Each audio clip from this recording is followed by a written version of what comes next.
I've wrapped up my Scarlet Portal diorama. Just the other week I published my final screenshots and the video showcase of it. So far I've also made 2 video devlogs about the creation of this project. I'm happy to be here with you today, and we can now cover part number 3 of the making of this entire Unreal Engine diorama. You can pretty much see the final screenshots on the screen right now, but let's spend half a minute to talk about the different topics we'll go over in this video. I want to show you what we'll cover so you can decide if you want to stick around and watch further. In this video we'll first look at creating some grass assets through using a foliage atlas that we painted. Then we'll use the same foliage atlas but for the making of some flower props. And finally, we'll look at hand painting the texturing on the portal door itself. We'll go through Blender, Unreal 5 and Substance Painter. I'll show you my process and tricks in each of those.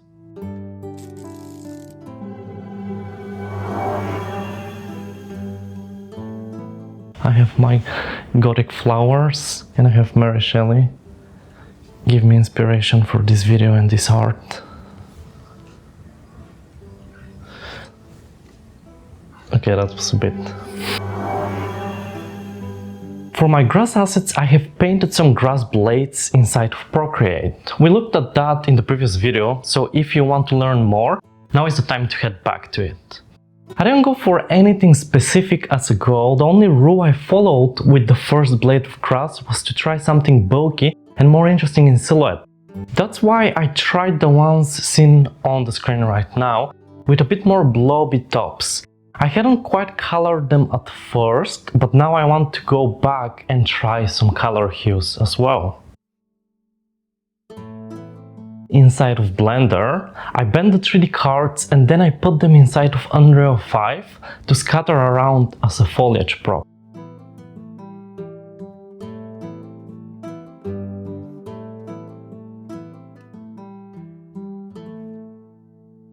When cutting up the pieces or drawing and painting, I looked at references from World of Warcraft and from Fortnite and from other stylized games really.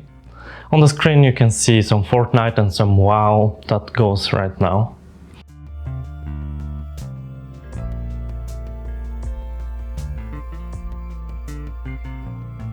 I went through a few different lightness values and color values at first. You can see my experiments on the screen.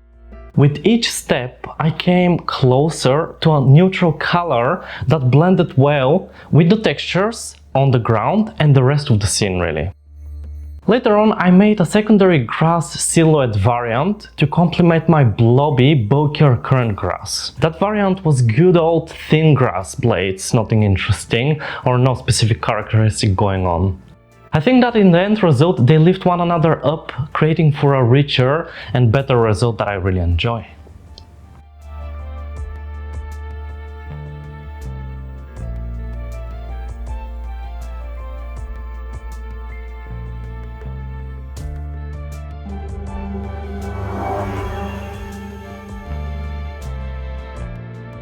I've painted a few leaves looking shapes with some tiny plant veins details on the surface. They do look like some autumn leaves from trees, but to be fair, from the very start I intended to use them as flower petals. There are lots of different flower petals out there. My project here is a fantasy one, so I didn't want to bind myself to reality or to be limited from it. Yes, they look like tree leaves, but I decided to roll with it. I cut out the petals inside of Blender. I deployed the same process I went for when I cut the bushes and the grass. I then used one of my single strands of grass. That strand hadn't been utilized in the grass foliage in the previous chapters, so it was free. It was made for a perfect flower stem. I wanted a stem for my flower because it shouldn't really have its upper petals floating there, like it would look a bit bizarre.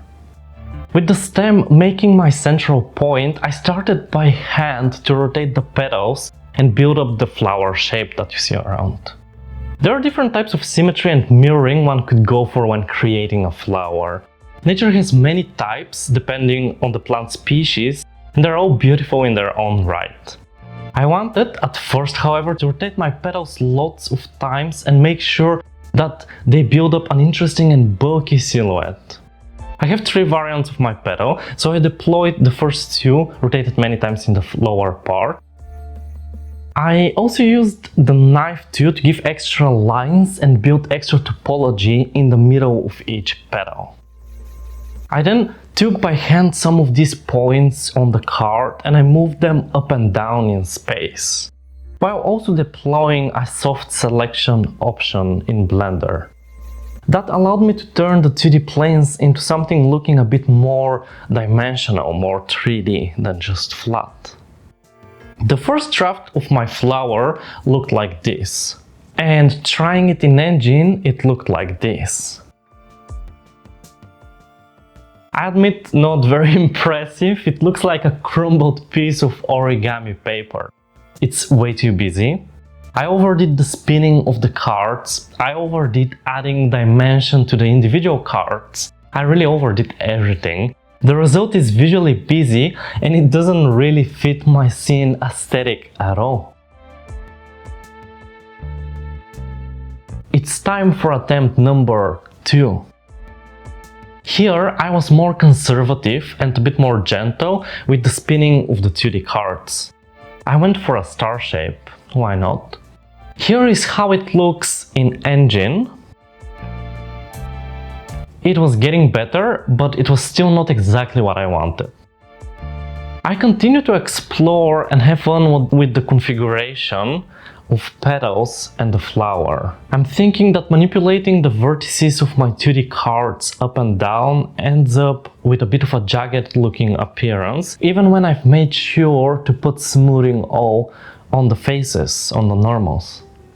As such, I clean up the topology a bit and then I deploy another modifier. We keep saying deploy in this video. Next time I should enrich my dictionary, my vocabulary. I go for subdivision and a level of 1 or 2. That's for the settings of the subdivision. It results in a plane that is below 200 or 300 triangles, which is acceptable for this time of scene. By the way, I scatter the flower as foliage asset, so they get spawned on the GPU, and having up to 600 or 800 triangles per flower is not a problem at all. I could later even build LODs if I wanted to optimize it further, but this is a topic for another time, so we're not really gonna do that here. These subdivision created petals are much more smooth than the previous stuff that we had. I have easier time controlling stuff in Blender when shaping their overall silhouette as well. This pipeline just works better. I love where this is going. This is my 3rd attempt and I have this flower that you can see on the screen right now. The petals are much better and it works great. There is still something that bothers me though, something is missing. It looks not like a flower but like an incomplete piece of foliage right now. That's when I realized that my flower is missing something iconic which makes flowers, well, look like flowers to us. That is the stamens, I don't know how to say this word, let's roll. That is the stamens and the central pistil. I go back and I use yet another piece I had first intended to be grass. I paint the upper parts a bit brighter in yellow and then I rotate them over a central point where the receptacle of the flower would be. I export that and I test it in engine again. I probably butchered all of these terms from biology or from whatever science studies flowers, apologies. I took lots of Blender and Unreal 5 asset screens and images, so let's look at them if we haven't seen them yet. It suddenly looks like a proper flower. It is complete for now. I later only tweaked the color hues a tiny bit and I balanced it a bit better to fit the entire scene. That's a bouquet done.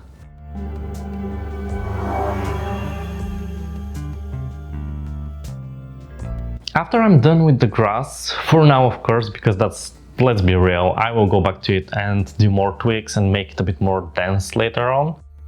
I move on to painting textures for some of my props that I had abandoned in grey colors. The one that is annoying me and I've left unfinished for way too long is the gateway prop itself. Right now it has some gold leaves on its sides. They're overly shiny and they're a placeholder. The stone is blank, it's just a cold grey. I opened the prop in Substance Painter. I made the file for it like a month ago. I put in a tiling stone textures as a first base. It's my hand-painted stone texture that I used on my mountains. I painted this in Photoshop.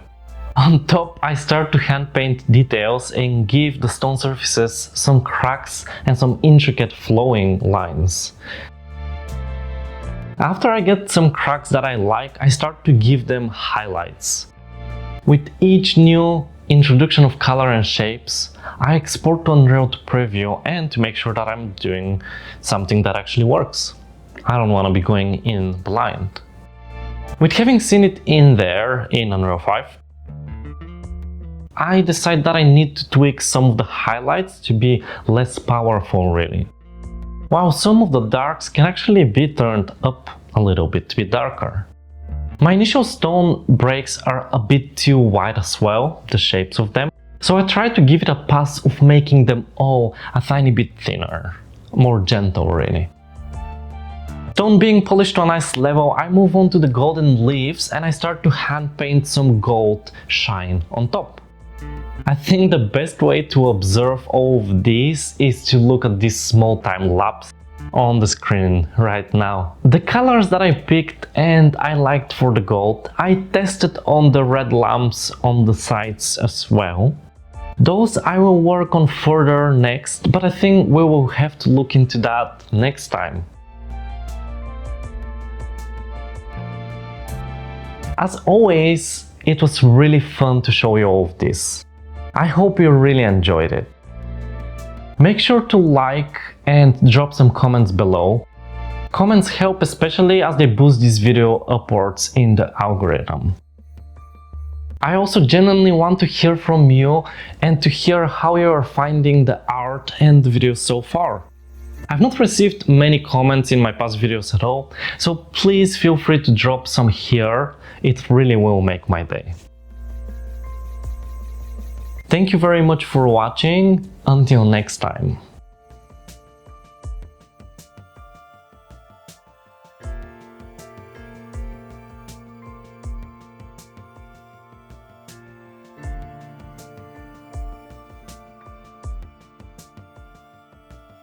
Okay, I think we're good. We good, Mary? Shelly thinks we're good, but that's okay, because we had fun recording this. So let's stop.